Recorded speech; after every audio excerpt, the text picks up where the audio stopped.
Hi there, and welcome to Making Things with Robbie. I started a Nordic sweater for my grandson who's 10 but fits more like a 14-year-old or 15-year-old size sweater. About, I'm going to say 3 weeks ago, I kind of took a week off in between to get caught up on some things. I just want to show you where I'm at and kind of what I've been doing. So this is the sweater pattern, Winter Berries by Drops Design. I altered the colors slightly, and I didn't include that last, see that kind of XO? I didn't include that at the end. Size is 2 to 12 years, so I went with 12 years old. And here is, so this is a sweater that's knit from the neck down, including the armholes. So let me just get this situated. So this is the front. And as you can see, these are the colors I used. I went with a bit of a darker gray, and I did go with the red, but instead of green, I went with this pretty little blue, sort of darker blue color. And then this is a light blue, and this is an off-white. You can see it better here. Well, it's actually called a pearl gray, but it ends up looking kind of like a light blue. And I don't know if these are supposed to be the berries, so that, probably is why it's called that. But after this was supposed to be about 5 rows that would have made the XOs in the off-white, and I felt like it just kind of didn't suit the sweater. Plus, this is for an older boy, and he probably wouldn't have liked that. So you start at the top here, and you knit in. You can tell that it's a few pearls, a few knits, and then done in your color strand work. And you basically knit in the round on these circular needles until you get to the arms, where you take off so many stitches for each armhole, and you place those on some strings or whatever you have. I just use old, loose yarn. And then on each of those, you mark the center. And this is the center. That's what you see this marker for.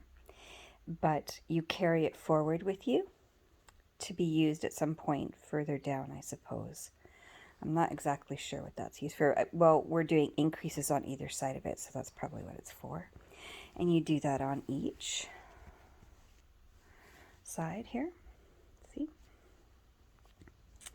And then arms are knit separately on double pointed needles, which I'll do after I finish the body. You can see kind of where I'm at now. And I've done one increase, and I'm just close enough where I'm going to do another. So you do 2 increases on either side of that blue marker, which ends up being 4 increases after. And because it's under the arm, sometimes you can see where the increases are, but it's fairly well hidden. You can see if you look closely where it might be. Aha! Right there. Yeah, right there. That's where I did the increase. So very well hidden. And I'll show you the back of the sweater. And how I know it's the back is because I leave the long tail, because I do a long tail cast on. And obviously overdid it.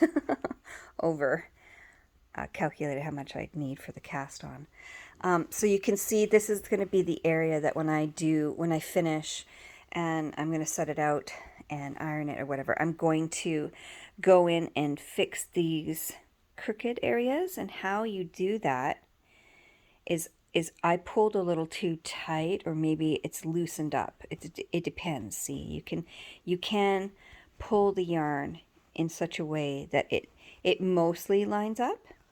You're never going to get it perfect because you're knitting in the round, and it's always going to be slightly down one or slightly offset. But you can fix that by going in. You'll see here, these are all my tail ends.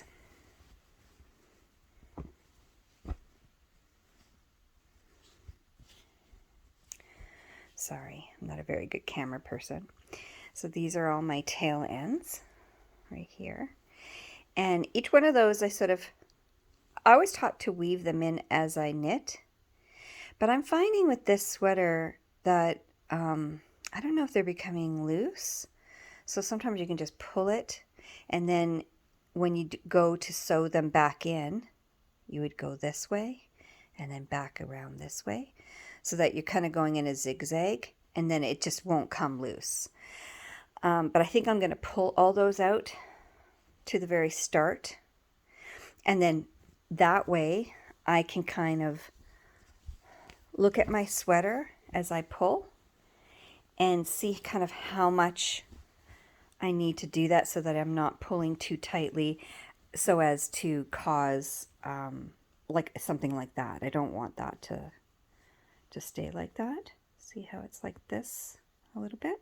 So I'm gonna start at the top where it starts here, where I noticed I've lost a bit of the color black, which I can pull through from the back side and just work that through a little softer and pull that down, and as I sew through my ends at the back underneath. And also I changed this pattern here. I just made it this and then made it slightly different here. So if you see I made a mistake, I should have kept, let's turn it on the good side.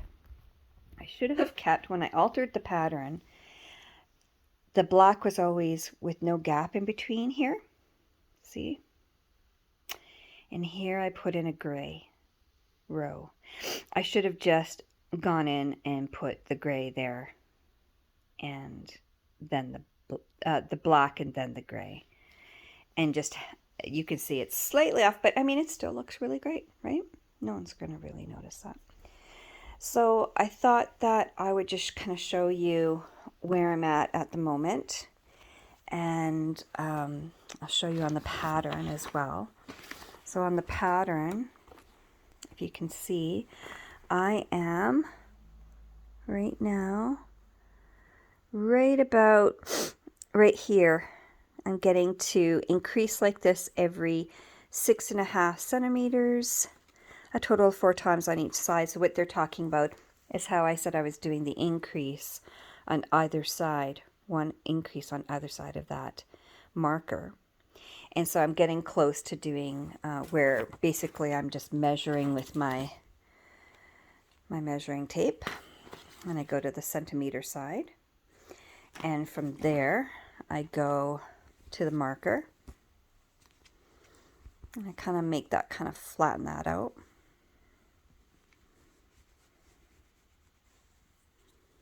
And I'm just going to measure how much I have to have, 11 and a half. So you see I'm kind of at 10. I still need quite a few rows before I'm doing that. And once I've done, so I've measured my grandson from the armpits down to his waist and just a little past. And so that will give me the length of the entire sweater from armpit down, and then I'll know when to stop and add the band. I've also measured his arms. You measure from the armpit to his bottom of his wrist, or top of his, you know, kind of right where this one's sitting, the top of your wrist. You can do it a little longer, it just depends on what you like. And then you also do it from the top of the neck down, and just make sure that it's the same length as his arm. So that's where I'm doing right now. So it's just straight knitting at this point. And one thing I can say about standard sweaters that you have to be, that I've learned from my other one that I did, is when you're doing these 2 or 3 colors all together, you got to make sure that your tension is very loose. You don't want to hold your yarn really tight as you're going through these different colors, because it's going to pull all of this really tight and you won't be able to, and it's just going to look buckled, kind of like this. It just ends up looking really buckled. But instead, I just did it quite a bit looser so that when I go into, I'll lightly wash this and then lay it flat to dry and maybe possibly press it a bit with an iron. It will just, any kind of little tiny bit of buckling, you can see just a little bit, maybe I was doing a little bit tighter, but that should just go away. And as long as you do that, you should have a nice flat sweater that's not going to look bunched and tight right up here and loose down here. So it looks very uniform right now. As you can see, I haven't even washed it or anything, so it's nice and flat. I probably have about a week left. Maybe, depending, maybe 2, because the arms will go a lot faster than the body. There's quite a few stitches, just to get an idea how many stitches I'm doing right now. I'm at 192 stitches. So that takes a long time to go around your circular needles and knit 192 stitches, right? So, and I'm not the fastest knitter. I'm going to pause this and then I'll show you kind of how I knit. It's a little bit backwards, but I'm going to show you. Okay, so I'll show you how I knit. Hope you can see that okay. So I bunch mine up here.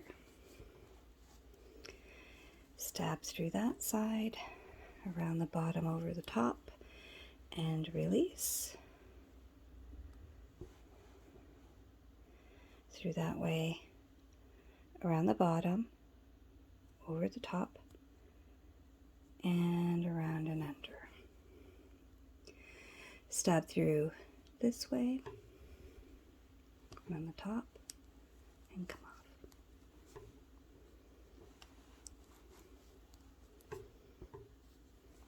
Now, the tension is by wrapping the tail end around my finger like that. So I go like that, and then I hold it like this. And this top piece is held here, and I do it quite backwards. And then I go ahead and use that to kind of just wrap around.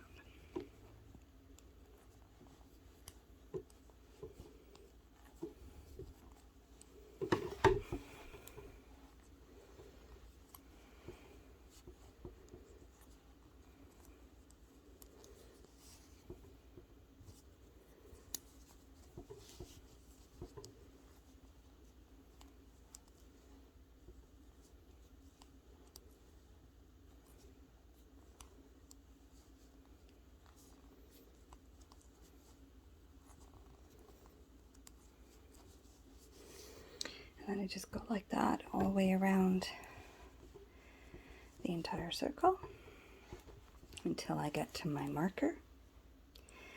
And that is the marker that is at the very back line. It goes all the way down when I showed you about those colors. And that also is a place where I can measure, but I keep that there so that I know exactly what line, what knit line I'll have to go up and fix those irregularities. Hope you enjoyed today. I want you to keep knitting. If you have any questions, just let me know and I'll try to answer them for you. Have a great day and thank you for watching Making Things with Robbie.